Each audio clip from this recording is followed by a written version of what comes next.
எறும்பும் வெட்டுக்கிளியும். மதிய வெயில் நேரத்தில் வெட்டுக்கிளி ஒன்று இங்கும் அங்கும் குதித்து பாட்டு பாடி ஆடிக்கொண்டிருந்தது. அப்போது எறும்பு ஒன்று அரிசி ஒன்றை எடுத்துக்கொண்டு அதே பாதையில் தன் வீட்டிற்கு சென்று கொண்டிருந்தது. அதை பார்த்த அந்த வெட்டுக்கிளி எறும்பிடம், இப்போது என்ன அவசரம்? சிறிது நேரம் என்னைப் போல நீயும் என்னுடன் விளையாடலாமே என்றது. அதற்கு எறும்பு, இன்னும் சில நாட்களில் வெயில் காலம் முடிந்து மழைக்காலம் தொடங்கப் போகிறது. மழைக்காலத்தில் எவரும் வெளியே செல்ல முடியாது. அதனால் அந்த நேரத்திற்கு தேவையான உணவை இப்போது இருந்தே நான் என் வீட்டில் சேகரித்து வைத்துக்கொள்கிறேன் என்றது. வெட்டுக்கிளி எறும்பிடம், மழைக்காலம் வர இன்னும் நாட்கள் இருக்கிறது, நான் விளையாட செல்கிறேன் என்று சிரித்துக்கொண்டே நடனமாடி சென்றது.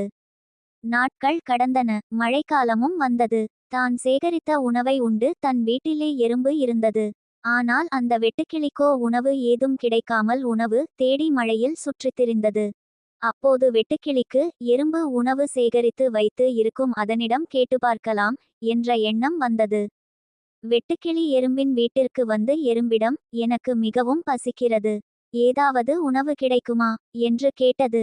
தன்னிடமிருந்த சேகரித்த உணவில் இருந்து சிறிதளவை வெட்டுக்கிளையிடம் கொடுத்த எறும்பு, அன்று என்னை பார்த்து சிரித்தாயே, இப்போது நான் சேகரித்த உணவு தான் இன்று நாம் இருவருக்கும் உதவியது.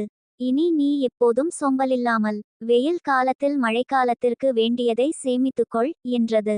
கால நேரம் பாராது உழைத்தால் வாழ்வு பிரகாசிக்கும் என்று வெட்டுக்கிளி உணர்ந்தது. நீதி: கடின உழைப்பு உடனடியாக பலன் தராவிட்டாலும் என்றாவது ஒரு நாள் கண்டிப்பாக பலன் தரும்.